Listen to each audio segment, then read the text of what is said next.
Hello students, this is Shreya Pandey and I welcome you all to the Lloyd channel. In this video, we are going to discuss the MCQs of the Contract Act, which will be helpful in your All India Bar examination as well as in any other state judiciary exam जहां पर Contract Act पूछा जाता है. तो चलिए start करते हैं. Our first question is, the Indian Contract Act came into force on Option A, 1st of March 1872. Option B, 1st September 1881. Is it option C, that is 1st of September 1872, or is it option D, that is 9th of September 1872? Enforcement date of Indian Contract Act. And the correct answer to this question is option C, that is 1st of September 1872 को Indian Contract Act 1872 को enforce में लाया गया. And this was the 9th Act of 1872 और इसे draft किया गया था सर जेम्स स्टीफन के द्वारा.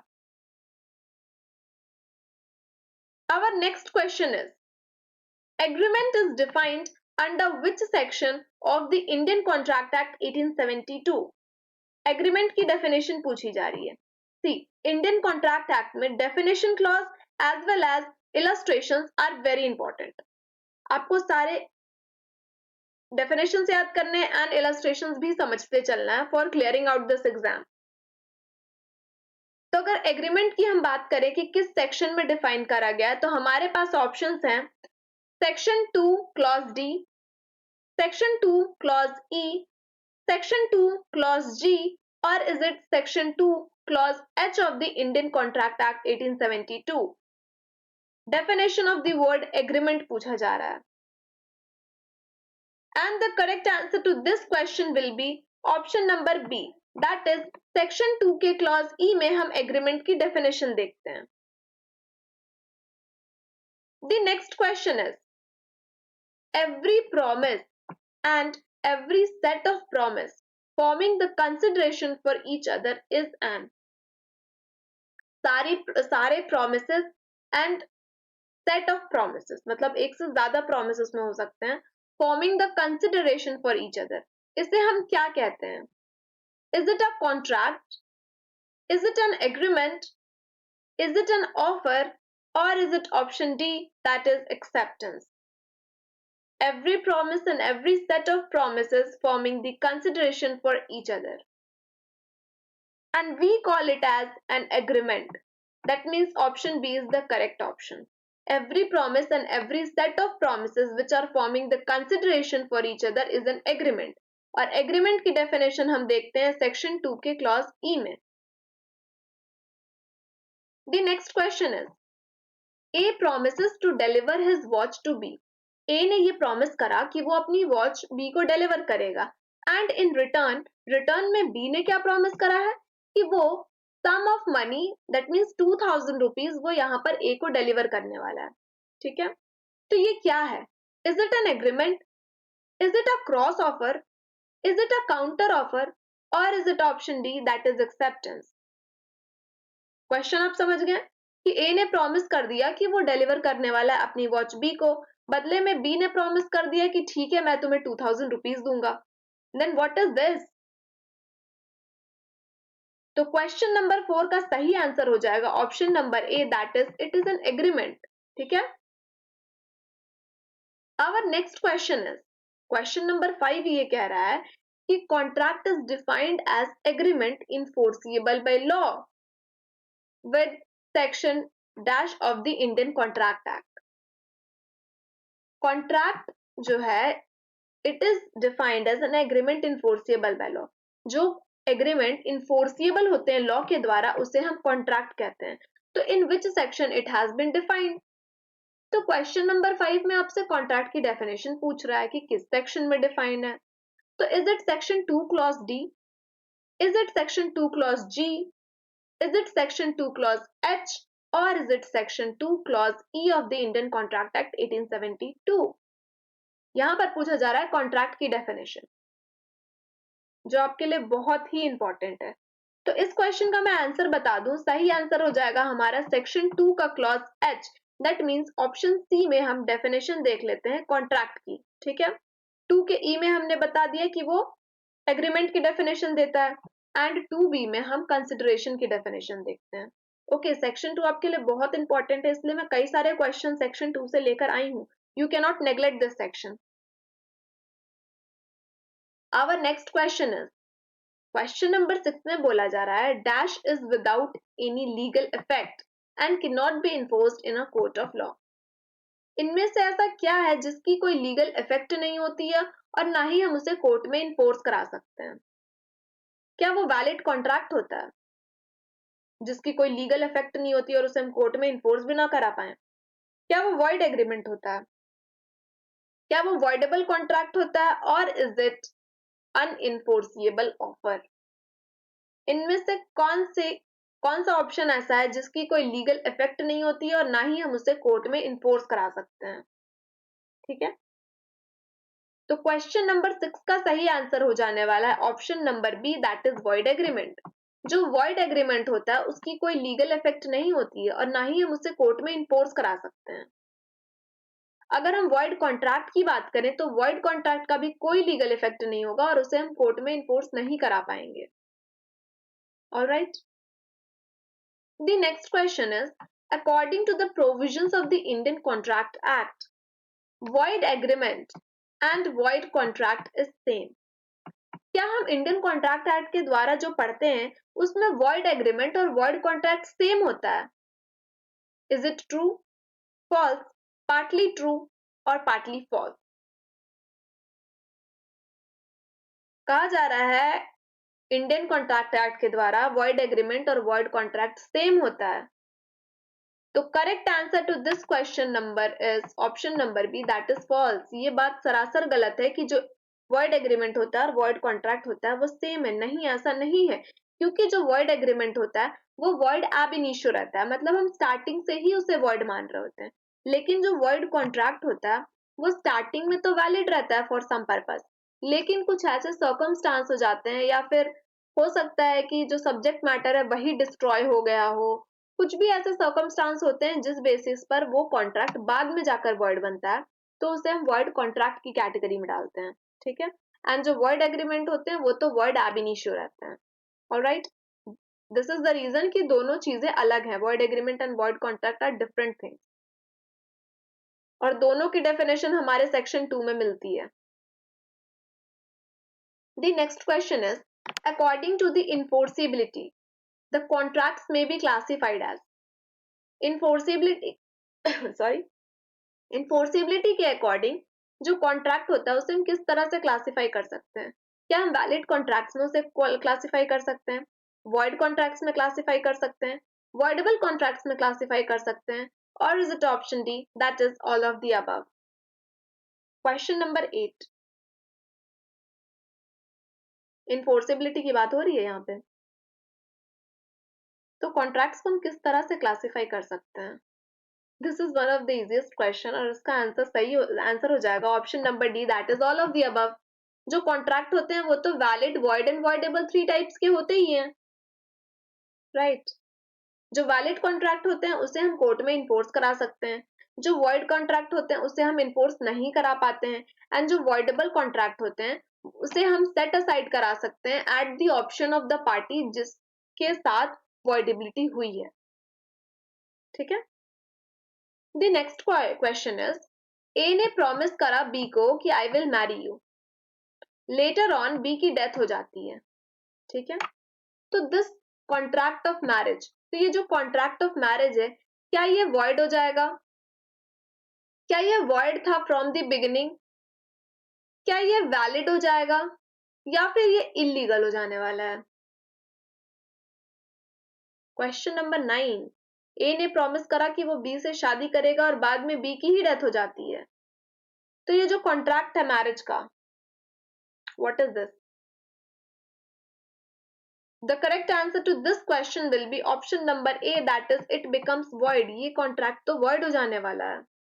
ठीक है, void from the very beginning नहीं होगा। कुछ लोगों को लग रहा होगा कि void from the beginning क्यों नहीं हो रहा है, just because जो कॉन्ट्रैक्ट होता है, अगर हम मैरिज का कॉन्ट्रैक्ट करते हैं तो ये बात साफ साफ लिखी हुई है कि marriage, any contract in restraint of marriage will be void।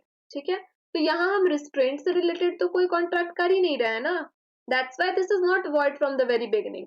लेकिन जिस दिन डेथ हो गई बी की, अब तो ये इम्पॉसिबल हो गया contract, that's why it becomes void. The next question is the term offer has been defined in which section of the Indian Contract Act 1872? Offer की डेफिनेशन पूछी जा रही है, ऑफर किसमें डिफाइन है? सेक्शन 2 के। Option number A that is section 2 clause A, option number B section 2 clause B, is it option C that is section 2 clause C, और is it option D that is section 2 clause D? यहाँ 2 होगा, okay. Section 2 clause D of the Indian contract act 1872। Offer की definition हमें कहाँ मिलती है? अगर आपने सेक्शन 2 पढ़ा होगा तो सबसे पहला डेफिनेशन ऑफर का ही हम पढ़ते हैं, that means option A will be the correct option. Offer की डेफिनेशन हमें सेक्शन 2 के क्लॉज ए में मिलती है, right. Our next question is when a person signifies to another his willingness to do or to abstain from doing anything with a view to obtaining the assent of that other to such act or abstinence, he is said to see। किसी भी person ने signify करा है another person को कि वो willing है, वो इच्छुक है कुछ काम करने के लिए, या फिर अब्सटेन कर रहा है वो किसी चीज को अब्सटेन करने के लिए, विद अ व्यू, उसकी क्या व्यू है कि वो ऑब्टेन कर लेगा ascent of that other person. वो जिस पर्सन से बता रहा है कि हम ये कार्य करने के लिए इच्छुक हैं या नहीं इच्छुक हैं, ठीक है, करना चाहते हैं या नहीं करना चाहते हैं, और हम इसलिए आपको ये बात बता रहे हैं ताकि हम आपकी एसेंट ले सकें उस चीज पर, ठीक है, आपकी रजामंदी ले सकें। तो इसे हम क्या कहते हैं, इस प्रोसेस को हम क्या कहते हैं?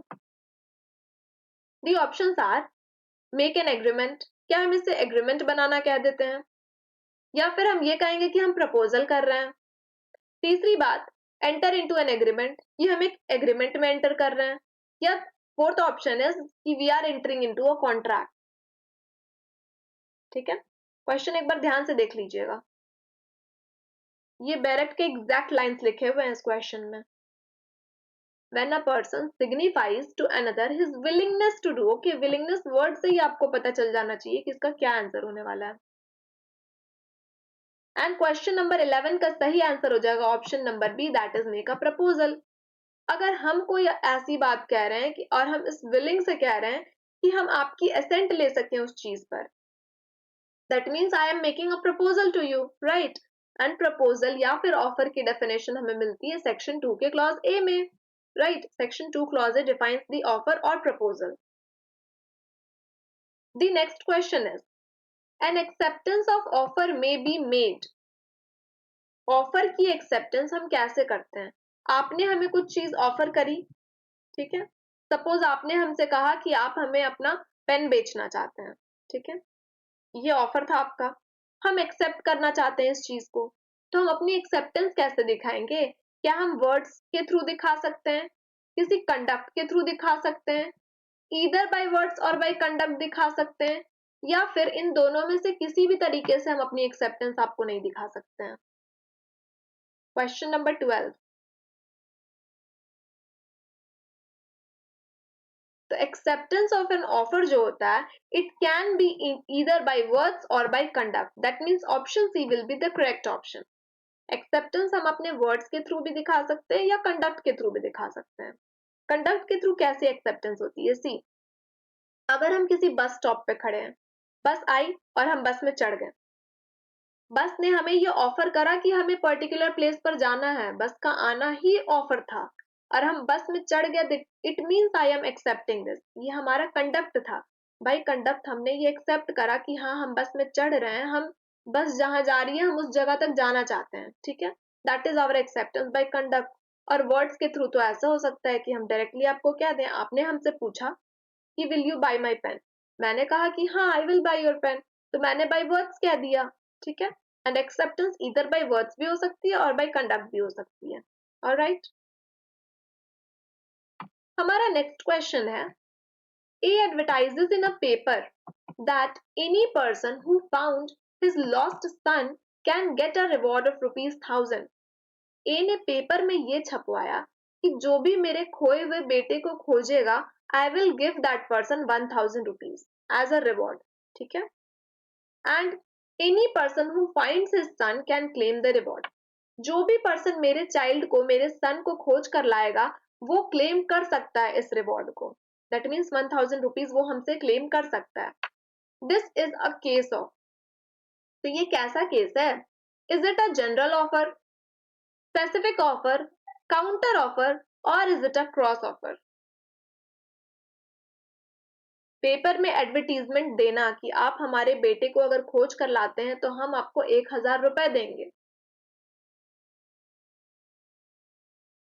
इस एडवर्टीजमेंट से ही आपको समझ आ गया होगा कि this is a general offer. हम पब्लिक एट लार्ज को बता रहे हैं ना, पब्लिक एट लार्ज के सामने हम अपनी पॉइंट ऑफ व्यू रख रहे हैं, अपनी चीजें, अपनी बात बता रहे हैं कि हाँ आई एम एडवर्टाइजिंग दैट कि जो भी मेरे सन को खोज कर लाएगा आई will give that person 1000 rupees. तो मैंने एक जनरल क्राउड से, जनरल पब्लिक से मैंने ये बात कही, that is why this is a general offer. जो हमारा स्पेसिफिक ऑफर होता है वो हम किसी पर्टिकुलर पर्सन को करते हैं, राइट। और जो काउंटर ऑफर होता है, काउंटर ऑफर के मामले में क्या होता है, अगर मैंने आप सोचा कि मैं आपको अपना पेन बेचूंगी इन 10 रुपीज, ठीक है, 10 रुपए में मैं आपको अपना पेन बेचूंगी, बदले में आपसे मुझसे, आपने मुझसे कहा कि क्या आप अपना पेन मुझे 8 रुपए में दे सकती हैं, तो this is counter offer, okay. मैंने जो भी बात कही, जो बार्गेनिंग होती है, एक तरह से जो हम बार्गेनिंग करते हैं, that is known as counter offer. आपने मुझसे कहा कि 8 रुपए में आप मुझसे पेन लेना चाहते हैं, इसके बाद अगर मैं इस बात पर हामी भरती हूँ, मैं अगर कहती हूँ कि ठीक है, okay, I will give you this pen in 8 rupees, then it will become a contract, ठीक है, क्योंकि ये मेरी एक्सेप्टेंस होगी। जब जब मैंने दिया, कहा कि 10 रुपए में मैं आपको पेन बेचना चाहती हूँ, दैट वॉज एन ऑफर, लेकिन आपने एक काउंटर ऑफर कर दिया। दैट मीन्स जो पुराना ऑफर था 10 रुपीज वाला, वो क्रॉस आउट हो गया, वो कैंसिल हो गया, ठीक है, और नया ऑफर आया आपके तरफ से। तो जब मैं एक्सेप्ट करूंगी then it will become a promise, ठीक है, और इसे हम काउंटर ऑफर कहते हैं, राइट। अब हम क्रॉस ऑफर की अगर बात करें तो क्रॉस ऑफर में क्या होता है, दो पार्टीज एक ही वक्त पर एक ही बात कह रही होती है। फॉर एग्जाम्पल, मैं यहाँ पेन का ही एग्जाम्पल लूंगी। अगर मैं आपसे कह रही हूँ कि I want to sell my pen in 10 rupees, ठीक है, 10 रुपीज में मैं अपना पेन सेल करना चाहती हूँ, और उसी वक्त पर आपने भी ये बात कह दी कि I want two by your pen in 10 rupees. आपने मुझसे कहा कि आप मेरे पेन को 10 रुपए में खरीदना चाहते हो, तो this is a cross offer. मैंने भी वही बात कही, आपने भी वही बात कह दी, this is a cross offer, ठीक है। तो ये होते हैं चारों ऑफर्स। आपको समझ आ गया, आई होप आपको जनरल, स्पेसिफिक, काउंटर और क्रॉस ऑफर चारों क्लियर हो गए क्या है, ठीक है, क्योंकि हमें थोड़े बहुत कंसेप्ट भी पढ़कर चलने हैं। The next question is to make a valid general offer. एक वैलिड जनरल ऑफर बनाने के लिए it is necessary for the offeree, offeree के लिए ये नेसेसरी है to be known to the offeror at the time of making of the offer. एक valid general offer के लिए ये जरूरी है, ऑफरी के लिए, offeree that means the one who is accepting, ठीक है, ऑफरी बोले या एक्सेप्टर बोले एक ही बात है। To be known to the offeror, जो ऑफरर है that means the person who is offering, ठीक है, क्या उसे पता रहना जरूरी है कि ऑफरी कौन सा पर्सन है जनरल ऑफर को वैलिड बनाने के लिए, ठीक है। ध्यान से एक बार और क्वेश्चन पढ़िए, to make a valid general offer, समझ में आया? It is necessary for the offeree to be known to the offerer at the time of making the offer. जब मैंने एक जनरल ऑफर दिया आपको एक्सेप्ट करने के लिए, क्या उस वक्त आपको पता रहना जरूरी था कि मैंने कोई जनरल ऑफर दिया है? इसके पहले वाले क्वेश्चन का अगर मैं एग्जांपल लूं, उसमें कहा गया था कि जो भी मेरे बेटे को खोज कर लाएगा आई will give that person 1000 rupees. Suppose आप मेरे बेटे को खोज कर लाए, आपको पता ही नहीं था कि मैंने यहाँ पर कोई ऑफर दिया है, ठीक है, आपने एडवर्टीजमेंट नहीं पढ़ा था, आपको रैंडमली वो चाइल्ड मिला और आप उसे मेरे पास लेकर आए, तो क्या ये जनरल ऑफर वैलिड हो जाएगा? ये क्वेश्चन है, ठीक है। आई होप आपको अब क्वेश्चन समझ आ गया होगा, मैंने एक एग्जाम्पल भी दे दिया है। क्या ये स्टेटमेंट ट्रू है, पार्टली ट्रू है, फॉल्स है, या फिर नन ऑफ द अबव? तो क्वेश्चन नंबर 14 का सही आंसर हो जाने वाला है option number A, that is true.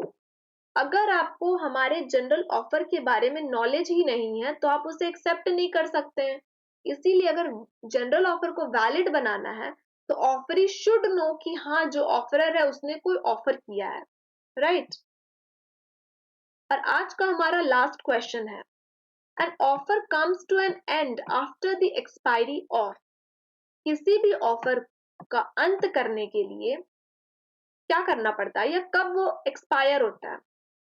The options are time stipulated for acceptance. अगर हमने वक्त बता दिया कि इतने वक्त के अंदर आपको एक्सेप्ट करना है, आपने एक्सेप्ट नहीं करा तो क्या ये ऑफर एक्सपायर हो जाएगा? दूसरी बात, क्या ये रीजनेबल टाइम के अंदर आपने एक्सेप्ट नहीं करा तब एक्सपायर होगा?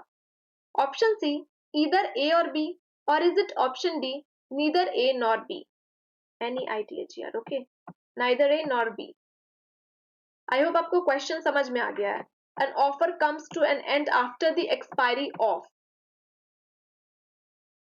तो क्वेश्चन नंबर 15 जो कि हमारा लास्ट क्वेश्चन है, इसका सही आंसर हो जाने वाला है option number C, that is either A और बी।